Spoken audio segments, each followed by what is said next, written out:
we interrupt this art doggy play to bring you a little more artist, some contemporary artist lessons. And this one is going to be about Miro. And I like talking a little bit about the contemporary artists before we start, so that you start thinking about how we're going to kind of imitate and recreate something that they're doing, so they know what they were thinking about.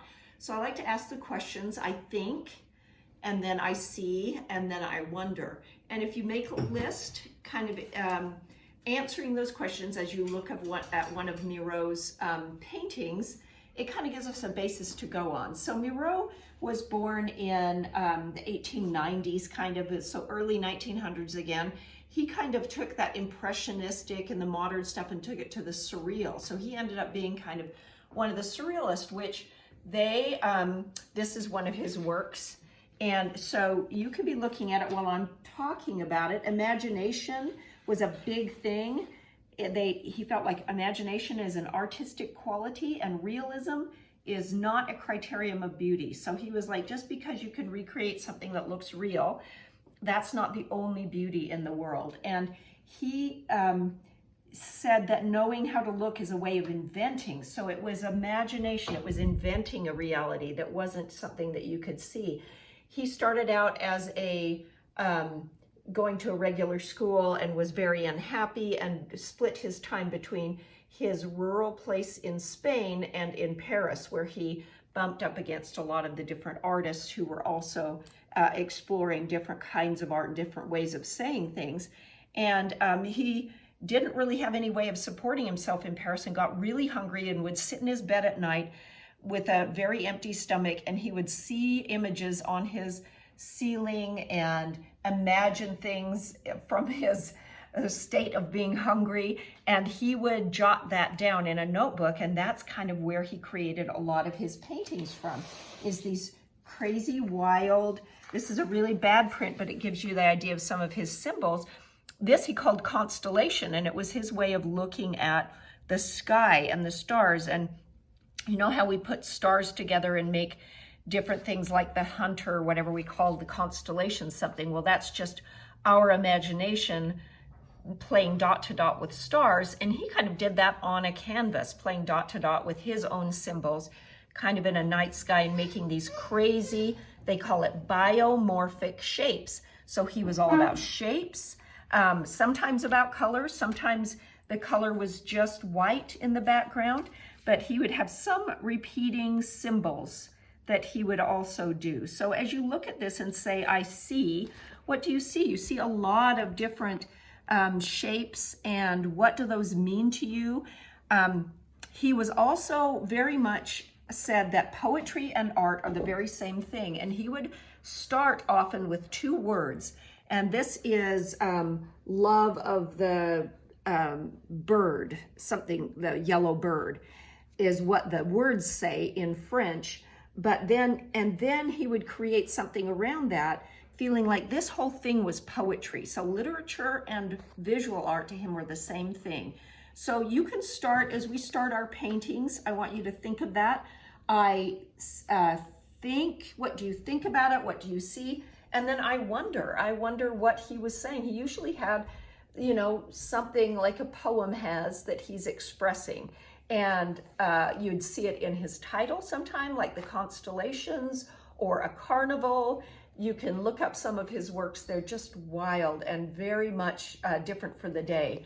Part of the surrealists movement, which they always like to look at things in a different way and imagine things.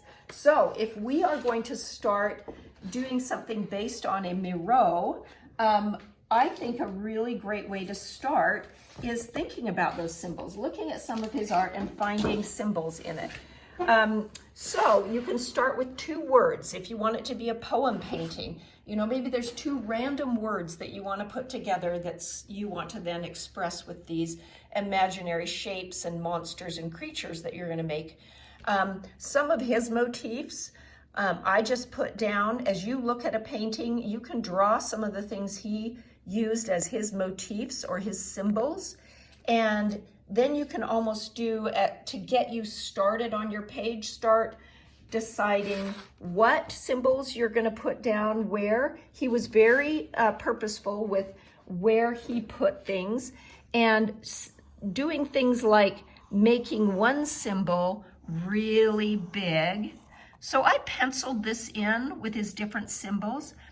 All of these I drew the same size, but you'll make one of them very small and one of them very big, and you'll alter where the placement is so it fills the whole canvas, and that, remember, is composition.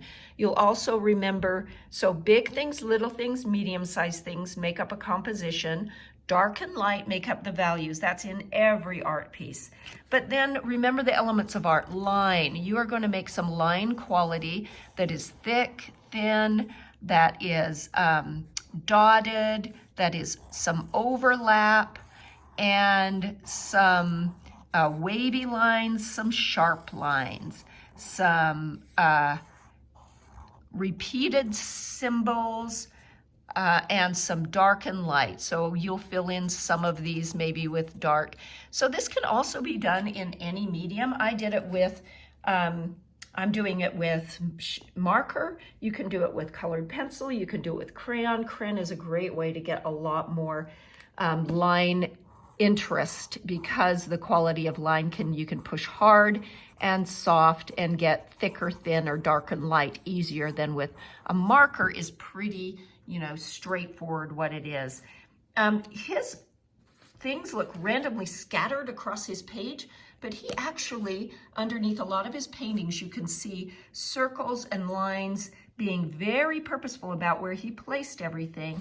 And then he would, especially these constellation ones, he would add different directional lines to connect the shapes, because he wanted to make your eye follow a certain path through all his crazy imaginary shapes and symbols.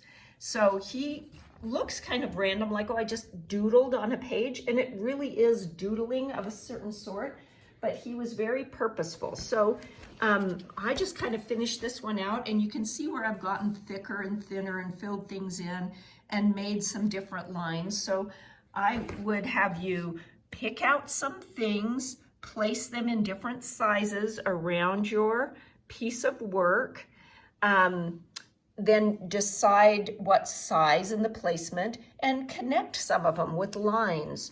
I also notice with his, there's often little defining dots and little variations that's really subtle. You don't see it right up front, but if you add that little nuance of some dots or some shading, that also makes it interesting. So I've just gotten it to this point, and I may continue filling in different areas with different colors and adding some different things as I see fit, especially with the black.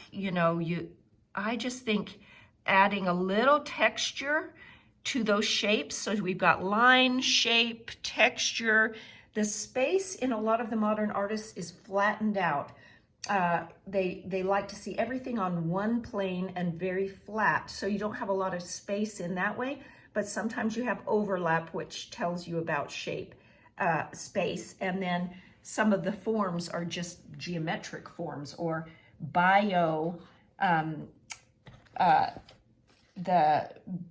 what did they call it? The